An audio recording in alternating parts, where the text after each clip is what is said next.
My name is George. My name is Josh, and we're Stick to Your Guns.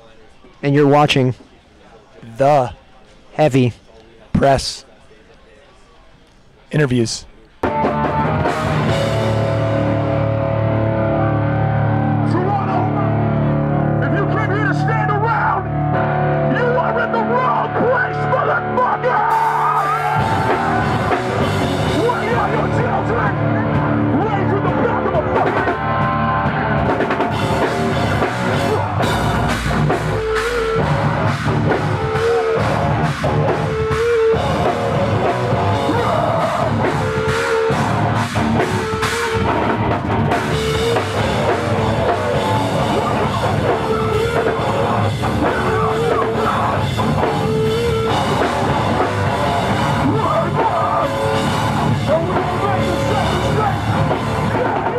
I'm Jeanette, LeBlanc, the Heavy Press, heavypress.com, Facebook, Twitter, everything, all that fun stuff.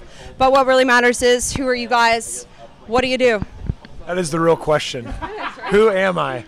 I'm Josh. I play guitar. Stick to your guns. Awesome. I'm not sure it matters. I'm not sure it matters most, but my name's George, and I play drums for Stick to Your Guns. It matters. It matters. We're all here for a reason, right? It totally, It matters. it totally matters. It gets better. Yeah, right? So obviously everyone here in Toronto really cares about you a lot. And you personally. too. The whole band. So Toronto, you guys, I saw you posted on Facebook. You love Toronto. You're really stoked to play here. This is the beginning of the tour. What should fans be expecting tonight in Toronto and maybe for the rest of the tour? Well, see, that's the thing with Stick to Your Guns. You never know what you're going to get. You know, we don't even know what we're going to give yet. So it's just going to be, I think it'll be a lot of fun. Yeah. We did a pseudo practice last night. We haven't played together since Warped Tour. It's been about 6 weeks off. I saw you guys at Warped Tour. Badass. Yeah, that was one of our favorite shows of Warped Tour. Yeah. Toronto Warped Tour was awesome. And then when that rainstorm came, You had a huge even more crowd, awesome. too. And it was like early in the day, and there was a huge crowd. Like for, I think it was like 2 o'clock or something, right? No, it was earlier than that. I think we played like 11:30, 12, something like that, really early. But yeah, it was great. So, no, I think that if you were at Warped Tour, you can expect something better, even better tonight. Ooh, I'm excited, and that's really built it up because Warped Tour was fun. So, you know, you guys obviously busy summer. We saw you Warped Tour. You guys have been all over, doing a lot of stuff. What have been some of your highlights from the past couple months? What's some awesome stuff you've done? I feel like Warped Tour, as of this point, is like probably the pinnacle of everything I've done in music. Probably just because I hold Warped Tour in such high regards. So, you know, I looked at Warped Tour as like something that was almost like unachievable when I was a kid because all of my favorite bands played it. So I definitely think that's a highlight. Probably the highlight of my life was the Pennywise Lagwagon tour that we did. We did a week with Pennywise and Lagwagon in February, and I don't think I'll ever do something as cool as that again. So, yeah. What about you, highlights? It seems like the more this band goes on, like every tour after the next one is a highlight. You know, so like Pennywise and Lagwagon was something that was super awesome for me, just like George. Lagwagon's one of the reasons why I started playing guitar. And then, you know, just like George, you know, when we did Warped Tour, I was thinking like, this is awesome. Like I've come like full circle because, you know, in the late 90s when I started going to Warped Tour, I remember being like, this is so cool. This is the coolest thing ever. And, you know, now I actually get to play it. So it was a great summer. It was really cool. And I think that, that this tour in Canada is going to be really awesome. We're stoked that like we were just going to take time off to write. And then we're like, oh, you know, it'd actually be cool to like go and play more than just Toronto and Montreal. So we're playing like a bunch of smaller places as well in Eastern Canada. So I think it's gonna be a lot of fun. Yeah, it should be. So, you know, like you guys said, Warped Tour, Pennywise was badass. If you could, you know, make this magical, perfect tour lineup, you can even include even bands that aren't bands anymore. Green Day, Metallica. Green Day, Metallica for sure. Rise Against would be on there. You know, I would just throw on bands I really like. So We'll just play the line to that show. Yeah. We'll be the band that just plays in the parking lot. That's I don't ever think about like an actual dream tour, like because it's like I don't care. Like I love going out with different bands. I love the fact that like we went out with Motionless in White, and then we went out with The Ghost Inside, and we're about to go out with The Story So Far, and they're all so different from each other. That's what I love about one of the things that I love about touring, and one thing that I love like Stick to Your Guns always does is we try to like make sure that it's diverse to us as well. You know. Because it's also just kind of boring to go on a tour with bands that sound exactly the same every single tour. So it's cool to like, you know, mix it up and get to, you know, because we become fans of the bands as well. So Awesome. That's really cool. So you guys really pride yourselves in, sending out valuable messages in your lyrics and your music. With your newer album, Diamond, what song kind of goes the deepest to you guys? What song do you think has the most valuable message to you that you can base around your life? I guess value would be relative with all the songs, just because, what's really valuable to someone, someone who has maybe been on the shitty end of being persecuted for their sexual preference, Life in a Box could hold a lot of value to them. But then someone who really struggles with inner conflict, a song I Am could really speak to them. Colorblind, racism. Yeah, colorblind. I mean, that's back in the day. I guess it really depends on where your head's at, at that time, because I know that's the case with different bands that I listen to, or even albums. Different songs will speak to me at different times in my life. So I don't know if I could pinpoint which one is necessarily the most valuable, because I feel like it's relative. I think for me, Life in a Box, just every time I listen to that song, it hits me in a certain way that the other songs don't.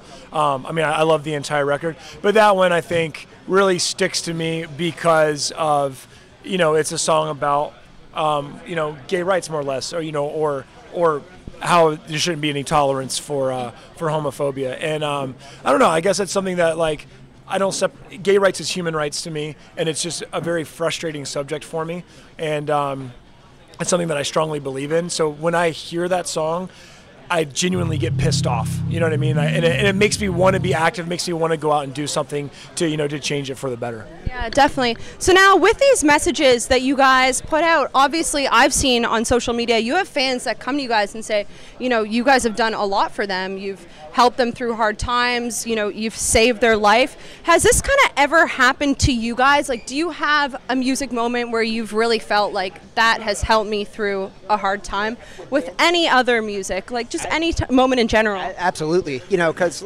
sometimes, you'll get caught up in a lot of petty bullshit.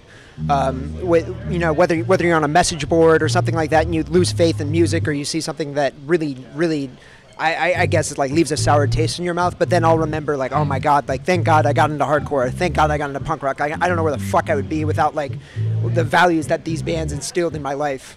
So I think music in general has saved my life. But to go a step further, I mean, anything in the punk or hardcore related scene has given me a sense of identity, I guess. Because I think without it, I would have I don't know where I would have been. I would have been fucking directionless. I think there's a lot of values that I learned, or things that made me more interested in political or social issues. Growing up listening to bands like Propaganda and Bad Religion, where I'm reading the lyrics and I'm like, what is this guy talking about? You know what I mean? And so it's either I do need to figure it out, or get a dictionary in some cases, and figure out what the hell's going on. But I think that's the cool thing about music, is that it's supposed to be something that I don't know, that it influences your life, describes your life, connects you to your emotions, and I think that's the awesome thing about music, is it can do all of those things. And so I mean, there's not a moment or a band that I can think of where I'm like, oh my god, this has changed my life forever. But I just think that in general, how me getting a Misfits tape at a real young age and being like, I love the beat, I love the angst, this is sick, and then going from there and learning all these bands. And I've always been someone who's really loved reading the lyrics. So just learning about life through other people's perspectives, and then like I said, being impacted by what they've said. That's awesome. So what would you guys say, we talked about influential tracks and what mean the most to you, but out of all of your albums that you guys put out, what have been your favorite Stick to Your Guns songs? Anything off Diamond or anything off the Hope Division. Yeah, so you guys would say that it's just evolved, the new albums evolved to what you really are about? Yeah, for sure. Yeah. Diamond's, I listen to that record as a fan because I think it's a great record, Yeah. That's awesome. So, I really want to ask you guys this because of all the messages, too, that you put out in your music. If you guys could do one thing to change the world, what would it be? What would you guys do? I mean, I want to put it in my head. I want to put it out in the universe that we're doing that thing every day. No, I mean, I totally don't mean it like that. I mean, if you had, one magical issue where you could just be world hunger solved right now, what would it be? Absolutely world hunger. Yeah? Mine would probably be intolerance. Yeah. Intolerance or hatred, because I feel like if you wipe those things things away, then everyone would want to help each other and all problems would be solved. You know, wars would be eliminated, greed would be eliminated, hunger would be eliminated. And of course, I didn't want to misunderstand what I said. You guys are doing a great job. What are you doing? You guys are doing a great job. I was just going to turn that around. And I was going to turn it around to be like, well, screw this girl. Trying to be a better person every day. So, yeah. No, you guys are doing great. That's what we try to do, you know, like just try to have positive effects on each other and our community and people that we run into. Because, you know, it all starts with you.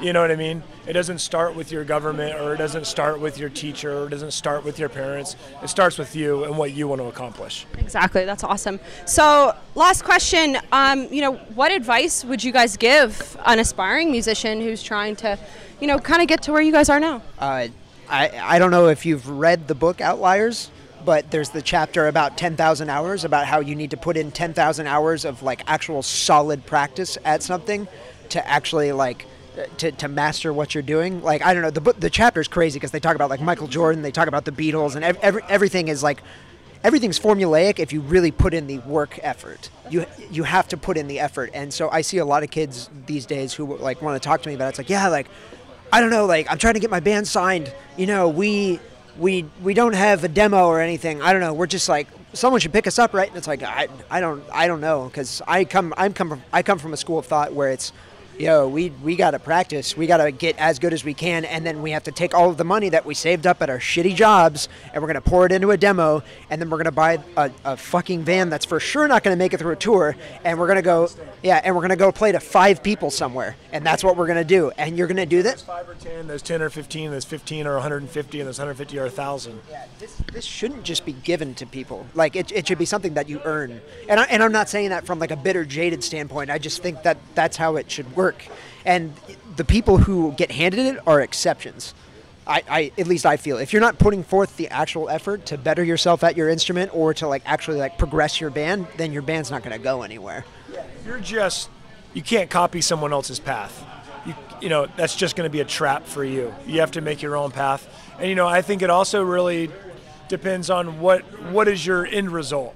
You know what I mean? Are you trying to just play local shows? Are you trying to, you know, be a worldwide band touring full time? That's where you make your living. Because I think that's what in the beginning a lot of people don't figure out, and then it ends up biting them in the ass later on, you know? So really, like, I would say, like, figure out, as cheesy as it sounds, like, figure out what your goals are. What's the point of your band? You know what I mean? Are you just trying to have a little bit of fun, or do you want to have a lot of fun and also make that your career? And, you know, because if you're going to do that, there's some thinking that's involved. And on top of that, you know, just, you know, play hard and have fun, I guess. Play hard and have fun.